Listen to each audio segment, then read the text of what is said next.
Teaching about the Father.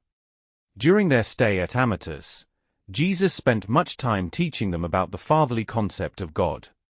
Time and again he inculcated in them that God is a father, not a great, exalted bookkeeper whose main business is to make entries to the detriment of his erring children on earth, or a prosecutor who takes notes of sin and evil to use against them on Judgment Day. In slightly more favorable cases, the Jews represented God as the king over all, yes, even as the father of their people. Yet never before had a large number of mortals adhered to the idea of God as the loving father of the individual human being. In response to Thomas' question, "Who is this God of the kingdom?" Jesus replied, "God is your Father." Believing is nothing more or less than acknowledging the truth that you are his son. I have come to make these two truths clear to mankind, and I do this by the example of my earthly life, and by teaching.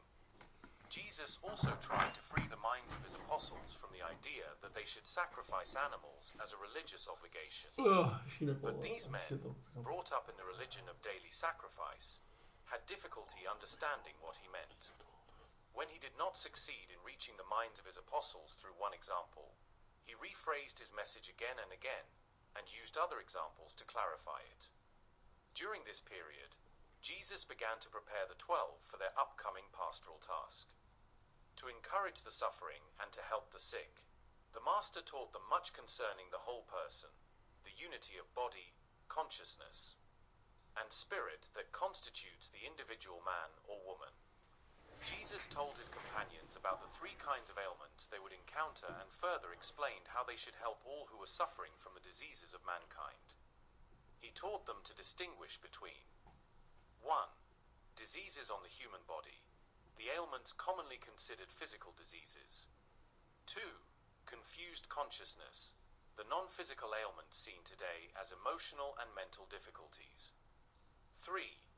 Being possessed by evil spirits. Jesus taught his apostles the nature of these evil spirits and also told them something concerning their origin.